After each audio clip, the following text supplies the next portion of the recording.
တိတ်ထကိုလည်းတန်းစင်ပြီးချိန်မှာကမ်းပေါ်ကစွန်းကပ်ဖို့စောင့်နေသူစာသားစီကိုရောက်လာကသူမကပ်ပြီးတဲ့စွန်းကိုစားသုံးလိုက်ပါလိမ့်အိုင်နောက်အစာပြန်စားပစ္စည်းကိုထောက်ပြပြောဆိုပေးခဲ့တဲ့သူစာသားကိုလည်းကျေးဇူးတင်စကားဆိုနေခဲ့ပါလိမ့်တိတ်ထသူစာသားနဲ့စကားပြောနေတဲ့စွန်းစားနဲ့မြင်ကွင်းကိုရေလာခတ်တဲ့ရှင်ကောတင်ညကမြင်သွားခဲ့တာကြောင့်တိတ်ထကသူ့ချင်းစင်ကိုလက်လျှော့လိုက်ပြီပဲသူဒီလောက်ထိပြော့ညံ့လွန်းပါလားဆိုကလှည့်ပြန်သွားခဲ့ပါတော့တယ်အိုင်နောက်ဝမ်းနဲ့ပက်လက်နဲ့ငိုကြွေးကပြန်လာခဲ့တဲ့ကောတင်ညကိုအပေါ်ရသိများကဘာကြောင့်ငိုကြွေးနေရလဲလို့ဝိုင်းပြီးတော့မေးကုန်ကြပါတယ်ကောတင်ညကကျွန်ုပ်တို့ကအသက်ပေးဖို့ယုံကြည်ထားတဲ့တိတ်တထာကသူ့ရဲ့ကျင့်စဉ်ကိုလက်လျှော့လိုက်ပြီးလို့ပြောပြလိုက်ရမှာယသိများအားလုံးကလည်းလန်တကြားဖြစ်ကုန်ကြပါတော့တယ်ယသိတစ်ပါးကကျွန်ုပ်တို့အားလုံးကသူ့အတွက်အရာအားလုံးကိုစွန့်လွတ်ခဲ့တယ်သူ့ကိုဆရာတစ်ပါးလို့သဘောထားခဲ့ကြတယ်အခုတော့သူကကျင့်စဉ်ကိုလက်လျှော့လိုက်တယ်လားဆိုပြီးစိတ်မကောင်းစွာပြောပါတယ်တခြားယသိတစ်ပါးကလည်းဒါမှမဟုတ်ဒီကျင့်စဉ်ကလမ်းများမှားနေလို့လားကျွန်ုပ်တို့လည်းလမ်းမကိုရှောက်မိပြီလားလို့ဆိုခဲ့တာပါရှင်ကောင်းနေညကလည်းဒီနေ့ကစပြီးတော့တိတ်ထထကိုစွန့်ခွာကြဖို့နဲ့အားလုံးတခြားကျင့်စဉ်တစ်ခုကိုရှာဖွေကြမယ်ဆိုပြီးပြောလိုက်ပါတော့တယ်တိတ်ထထမျက်ရည်သမားလေးတူနဲ့ဆုံတွေ့မိပြီးတော့နားကိုကတ်သွားရမှာလူလင်ငယ်လေးကကျွန်ုပ်နားကိုမကတ်ပါနဲ့ရှင်သည်ကျွန်ုပ်ကဇက်နေမျိုးတယောက်ဖြစ်ပါတယ်အကယ်၍သာကျွန်ုပ်ကိုထိကင်မိခင်ဖုံးကန်နေပါရပါလိမ့်မယ်လို့ဆိုခဲ့ပါတယ်တိတ်ထကမဟုတ်တာကျွန်ုပ်တင်းကိုထိုံနဲ့ဖုံးကန်မနှိမ့်နိုင်ပါဘူးအဲဒီလိုဆိုလိုက်ပြီးတော့လူလင်ရဲ့ပကုံးကိုလန့်ကင်လိုက်ပြီးမှကျွန်ုပ်မိကတိတ်ထထပါတင်းမိကဘလို့ခေါ်ပါသလဲလို့မေးလိုက်ပါတယ်လူလင်ကတော့သူ့အမိကစွာတိဖြစ်ကြောင်းပြောခဲ့တာပါမြမဗုဒ္ဓဝင်အတိုင်းဆိုရင်လူလင်ဟာတုတ်တရားငါစင်ဖြစ်ပြီးတော့တိတ်ထထလူလင်လှူဒန်းတဲ့မျက်ရှိစုပ်ကိုယူကာညောင်ဝေးမှာကျဲဖြန့်လိုက်ရမှာအပရာဇိတာပလင်ကြီးပေါ်ထွက်လာခဲ့တာဖြစ်ပါတယ်ဒါပေမဲ့အခုအိန္ဒိယဗုဒ္ဓဝင်မှာတော့လက်တွေ့နဲ့ပိုနီးစပ်တဲ့ရှုထောင့်ကနေရိုက်ကူးထားတာကိုရှုစားကြမှာပါစွာတိကတင်ဟာရှင်ရဲ့တိတ်တပါဟုတ်ပါသလားဒီညောင်ဘာကြောင့်နဲ့ရောက်လာပါသလဲလို့မေးရမှာတိတ်ထထကကျွန်ုပ်ဒီတစ်ပင်ချင်းမှာတရားရှုမှတ်ဖို့ရောက်လာခြင်းဖြစ်တယ်လို့ဖြေလိုက်ပါတယ်အဲဒီမှာစွာတိကလည်းကြီးညိုတရာစိတ်ဖြစ်ပေါ်လာကသူလာတဲ့မြတ်များကိုတစ်ပင်ချင်းမှာတိတ်ထထိုင်မှုတော့ဖြန့်ခင်းပေးခဲ့ပါတယ်အဲနောက်တိတ်ထတစ်ပင်ချင်းမှာအကြနာထိုင်ကတရားရှုမှတ်နေခဲ့ပြီးတော့အတော်ကြာတဲ့ခါမှာရှင်ကောတိန်ညဥဆောင်တဲ့ယသိ၅ပါးတို့ရောက်ရှိလာခဲ့ကြပါတယ်ကောတိန်ညကသူတို့အားလုံးဒီကနေထွက်ခွာသွားတော့မယ်အကြောင်းနှုတ်ဆက်စကားဆိုတဲ့အခါတိတ်ထကတင်းတို့ကကျွန်ုပ်ဘွားရဲ့ခက်ခဲဆုံးချိန်မှာရောက်လာခဲ့ပြီးအခုတော့ထွက်သွားကြတော့မလို့လားလို့မေးလိုက်ပါတယ်ကောတိန်ညက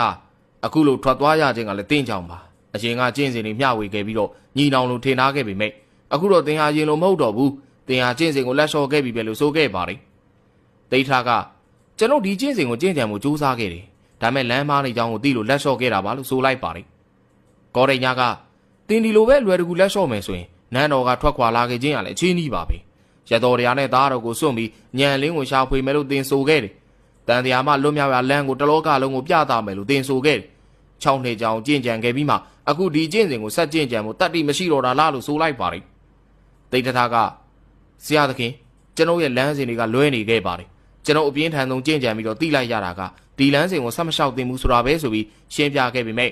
ယသိပြားကတော့တိတ်ထကိုစိတ်ပြတ်စွာနေပဲစွန့်ခွာထွက်သွားခဲ့ကြပါတယ်တိတ်ထကတော့ဒီနေ့မှတင်တို့ကျွန်ုပ်ကိုစွန့်ခွာသွားကြပေမဲ့ကျွန်ုပ်ညံလင်းကိုရှာဖွေတွေးရှိချိန်ကြရင်တင်တို့စီဥစွာသွားရောက်ပြီးမျှဝေပေးပါမယ်လို့ဆိုနေခဲ့တာဖြစ်ပါတယ်ညနေပိုင်းချိန်မှာဂေါတမီနိုးလာခဲ့ပြီးတော့ရတော်တရားကိုမတွေ့ရတာကြောင့်လိုက်ရှာတဲ့အခါဂရင်ဘော်ကဆင်းပြီးတော့ကျမ်းမြေမှာအိတ်ဆက်နေတာမြင်လိုက်ရပါတယ်ဂေါတမီကသူမကိုခေါ်နှိုးကဘာကြောင့်အောက်မှာဆင်းအိတ်ရတယ်လို့မေးရမှာရတော်တရားကသူမရဲ့အိမ်မက်ထဲမှာတိတ်ထကိုမြက်ခင်းပေါ်မှာအိတ်နေတာမြင်ရတဲ့အကြောင်းကိုပြောပြခဲ့ပါတယ်ဒါကြောင့်သူမအနေနဲ့ခုချိန်ကစပြီးတော့အိတ်ရပေါ်မအိတ်ပဲကျမ်းမြေမှာပဲအိတ်ဖို့အဋ္ဌံထားကြောင်းနဲ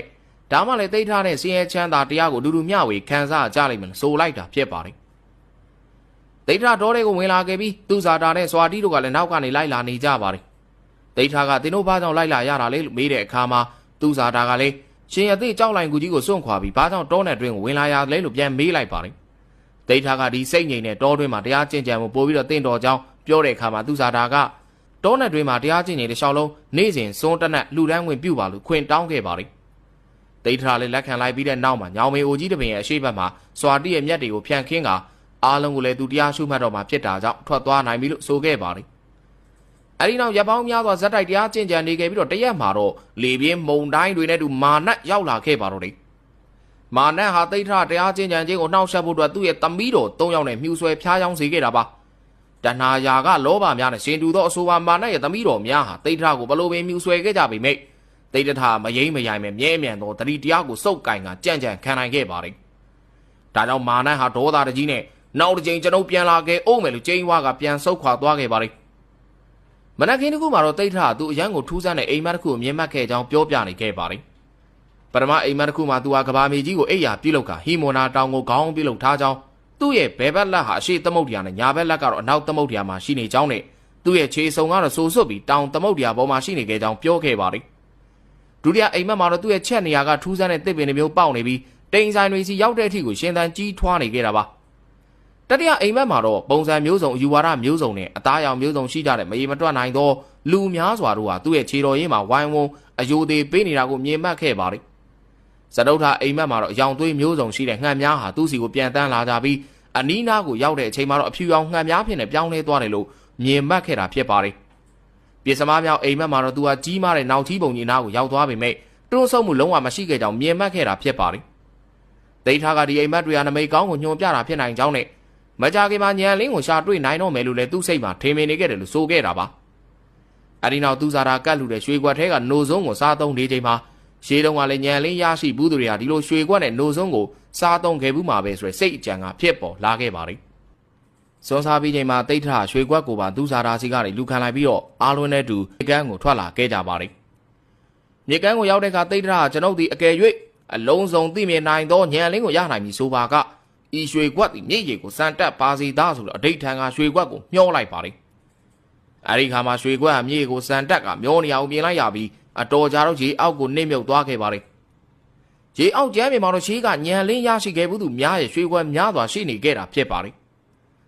ဒိဋ္ဌာလည်းညံလင်းရနိုင်ကြောင်းသိလိုက်ရတာကြောင့်အယိုးကြီးရေခန်းခန်းယခုကျင့်စဉ်ကိုညံလင်းရသည့်တိုင်တထိုင်နဲ့ကျင့်ကြံအားထုတ်တော့မယ်ဆိုပြီးတော့တန်ဒိဋ္ဌံချခဲ့ပါတော့တယ်အဲ့တော့ဘုရားမဖြစ်သမျှထိုင်ရာကမထတော့ပြီးဆိုကကျင့်ကြံအားထုတ်နေခဲ့ပြီးညအချိန်မှာတော့မာနဟာသူ့ရဲ့နောက်လိုက်စစ်တီထောင်ပေါင်းများစွာနဲ့လာရောက်တိုက်ခိုက်ပါတော့တယ်ဒါမဲ့မာနရဲ့စစ်တီတို့ပြစ်လွတ်လိုက်တဲ့လက်နက်တွေကအလောင်းတော်ရဲ့မြစ်တာအစွမ်းနဲ့အရှိကိုရောက်ချိန်မှာပန်းပွင့်များအဖြစ်ကိုပြောင်းလဲသွားတာကြောင့်အလောင်းတော်တိတ်ထရကိုပန်းပွင့်များနဲ့ပူဇော်သလိုသာရှိနေပါတော့တယ်